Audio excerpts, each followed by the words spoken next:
And Tiffany with a Different Chick Farm and Orchard, and we are getting ready to make what kind of? This one Tiffany actually named it. It's going to be Grand Puma.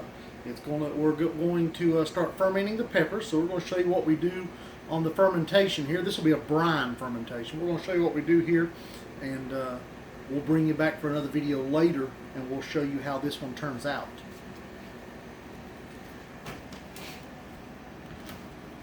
Oh, let me wash my hands since my nose was itching and I had to scratch it. Okay, this is what we're going to call Grand Puma. Tiffany came up with that name. It's always fun finding a creative name for the varieties that we work with, and this is primarily a Cayenne, but we didn't want a one-dimensional flavor, so it's going to have more than just cayenne in it. We're starting with 4 ounces of cayenne peppers. Now these are a mixture of long red, purple, and Buena Mulatas. So we got 4 ounces of cayennes. And we won't put them on the bottom.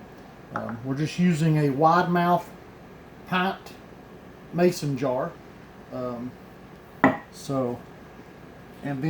We also have, this is something probably you haven't never worked with on a hot sauce. Maybe you've never worked with a hot sauce period or a ferment. These are Trinidad mustard scorpions. They are, and you don't want to handle these with your hands. You want gloves. They don't bother me as much, but if you rub your eyes or whatever, it causes problems.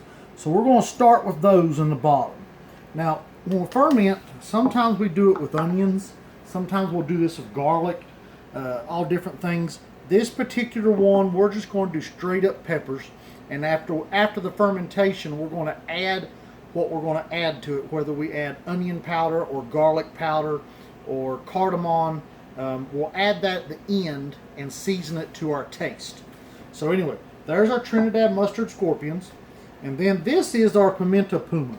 The Pimenta Puma is a gorgeous pepper. I have yet to do a ferment with one, but we really like this pepper. It's got a classic habanero taste, but it doesn't have as much of the sweetness as a habanero has. I don't think it would stand on its own as a fermented hot sauce, but I think it's going to add a really nice depth to this cayenne. So we'll add them. As you can see, we're just filling our jar up, shaking them down a little bit. And then here's our cayenne peppers. I think I'll actually put them on top. This is a Melrose pepper. We got about 1.5 ounces, 2 ounces of Melrose peppers. And they're a real nice, sweet, red Italian frying pepper. They're great to eat fresh also. We'll push that down just a little bit. And then here goes our cayenne. Now the cayenne is the bulk of it. You can see I actually had one green one in there. Won't hurt nothing. So let's shake them down in there, press them in real good. Some people say don't pack it, but where we've already roughly chopped these, you don't have to worry about packing it in. The brine will make it through it. Now I've already mixed the brine. The brine is simply water and salt. So you can vary slightly, but we go with a 3% brine. So if you've got 100 grams of water, then you're going to add 3 grams of salt. Technically it's 97 grams of water and 3 grams of salt. So we went with ounces, so we have already done one, so we got a little over 16 ounces left here in this after the last ferment we just started. So this is already mixed. The salt solution is already dissolved in it, and so we will just start to slowly pour this in, giving it time to run down. It allows the air bubbles to start working their way up. Now we don't want to put too much water in here or brine, because if we do, then when we add our weight, it's just going to push the water out the top. Some people say the weight's not necessary, and it may not be. I like it because it just adds a little extra added security to it. We don't want nothing up here on the lip. I had a seed stuck to the lip. So let's see what we've got here.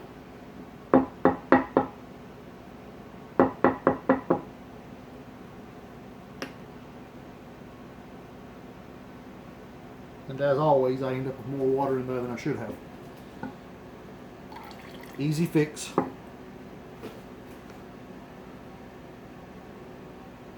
That weight always pushes it down more than I'm counting on.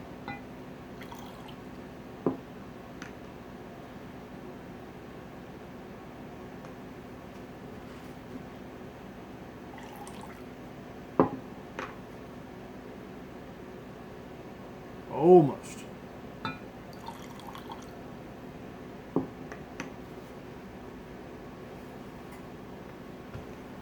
Might can get by with that, but we're going to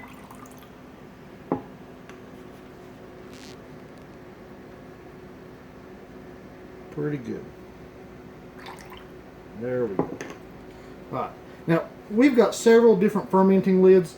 This is one of the cheaper ones. It's actually all I have for a wide mouth setup. So just sits on top of the jar. You use a regular canning lid.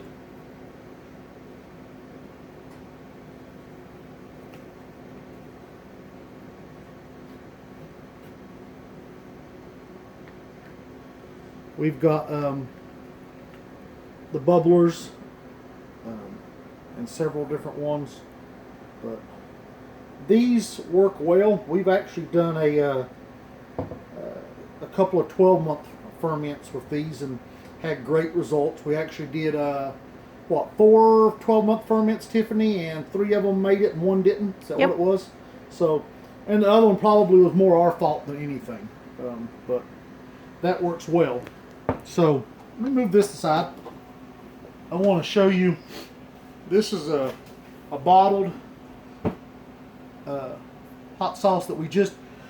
I knew that was coming. This is a bottled hot sauce we just finished. Tiffany named it. It's Asian Spectre. We went with Asian Spectre. Tiffany liked that because you'll see the number 4 on the bottle. We any hot sauce that we are trying to possibly duplicate later, we record it, and the number is the hot sauce in our book. But this is Asian Spectre, and Asian Spectre, Asian is because it's got Asian pears in it, and Spectre is because just for kicks and giggles we put two Jay's Peach Ghost in it. And Tiffany said she could keep tasting the ghost pepper coming back in it. But it's a very good tasting sauce. We was very happy with it, and just it's a pretty complicated one. One of the more complicated ones we've done. But it's got just to let you know, it's got ahi lemon drops in it. And this is a non-fermented sauce. This one is a fresh sauce that we cooked on the stove and simmered down, and then bottled it. So it's got lemon drops, basil, quite a bit of basil, caraway seeds, ground cardamom. It's got tequila sunrise. That's a real sweet orange pepper. It's got garlic, powdered garlic. It's got a couple of pumpkin jalapenos and the Jay's Peach Ghost. And it's got some ginger, some black pepper, the Asian pear, of course, distilled vinegar, and some tomato paste and chipotle powder. And it really turned out quite well. Oh, and it's got, we use xanthan gum for a thickener and a bonding agent so that it doesn't separate in the bottle. Well, anyway, that's all we got this evening. Sorry about the crooked camera. Tiffany's looking at it from the side, and she's not realizing she's extremely crooked. But I hope you enjoyed. Leave comments below if you got any questions. This is something we enjoy. The next we're going to work on, we may do this off camera, and I may record it and post it later. But we're working on some smoked jalapenos, and I've already done one ferment this evening. And this one will have some Degato jalapenos in it. That's this nice big red one. They're a very mild jalapeno. And then these are some habanero types. It's actually a Reaper cross but it's got more of the flavor of a Caribbean red or something, but it's a Reaper cross. So we're going to be working with those after we get off camera, and we may or may not record that and post it at a later date. Anyway, hope you've enjoyed. Have a wonderful evening. God bless you.